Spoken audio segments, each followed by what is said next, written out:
Well, winter is still here, obviously. Yes, spring is officially just around the corner, especially meteorological spring, but we're still dealing with a powerful nor'easter across Atlantic Canada, and that's essentially story number one on our map. Story number two is what's moving in through the Great Lakes. Snowfall will build through northwestern Ontario through the morning, drop into southern Ontario through the evening and overnight. And story number three is really quiet weather across the prairies and southern BC, but then developing systems as we get through Wednesday and into Thursday. We'll start off with your regional looks at the forecast conditions. I'll step out of the way. To the north, it's generally quiet. Whitehorse, Dawson, you're looking at some snowfall, more or less seasonable highs, cooler to the north. In towards BC, a quiet weather day with lots of sun through the south. To the north, especially on the central and north coast, rain and or snow, depending on your location. Some flurries in Jasper and possibly right along the BC and Alberta border. It's a story about warmth in the south through Alberta and cold but quiet conditions to the east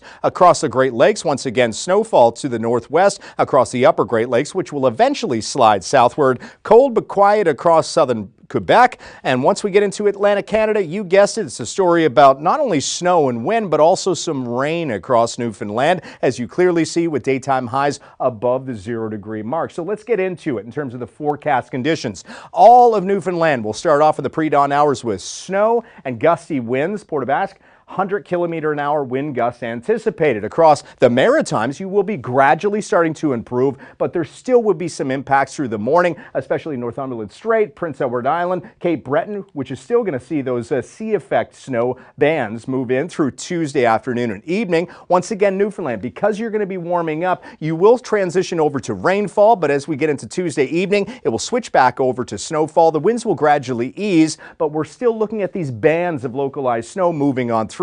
Maritimes will be quiet through Wednesday, but once we get into Wednesday evening and overnight, yet another system that once again will move through the Great Lakes first, moving through Atlantic Canada. Not a dramatic snowfall event, but still some snowfall nonetheless. And speaking of that snowfall, we'll concentrate on the Maritimes first. Widespread, we've been talking about it, generally 20 as high as 40 centimeters by the time it's all said and done. Similar story across southern New Brunswick and Prince Edward Island. Across Newfoundland, this will continue to be the case through Wednesday. St. John's, not much in terms of measurable snowfall through Tuesday during the day. Most of your snow arrives in the pre-dawn hours, and then as it starts to cool off, you transition back over to, once again, snowfall. Across the Great Lakes, at least across southern Ontario, quiet, a little bit breezy through the course of the day. Once we get into the evening and overnight, that's when the snow will build in from northwestern Ontario, moving very quickly. It's a clipper across southern Ontario. In the pre-dawn hours on Wednesday, most of the snow from our system will have advanced towards the northeastern shoreline of Lake Ontario into eastern Ontario, but the winds will still be quite gusty, generally coming in from the west, and this will allow these bands of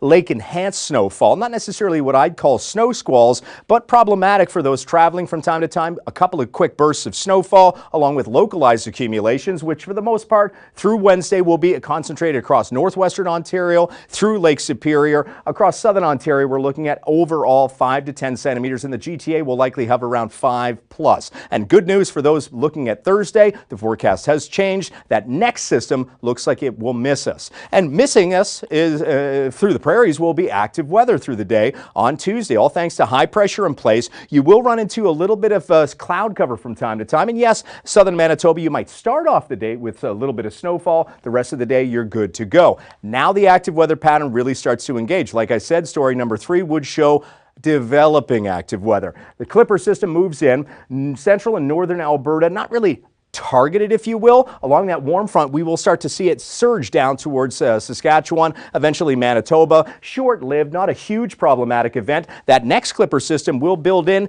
creating much more opportunities for snowfall that we're going to see kind of fill in as we get through the day and drop south as the colder air moves through. BC, after quiet conditions through the day Tuesday night and into Wednesday and into Thursday, we get into rain and snow in the higher elevations.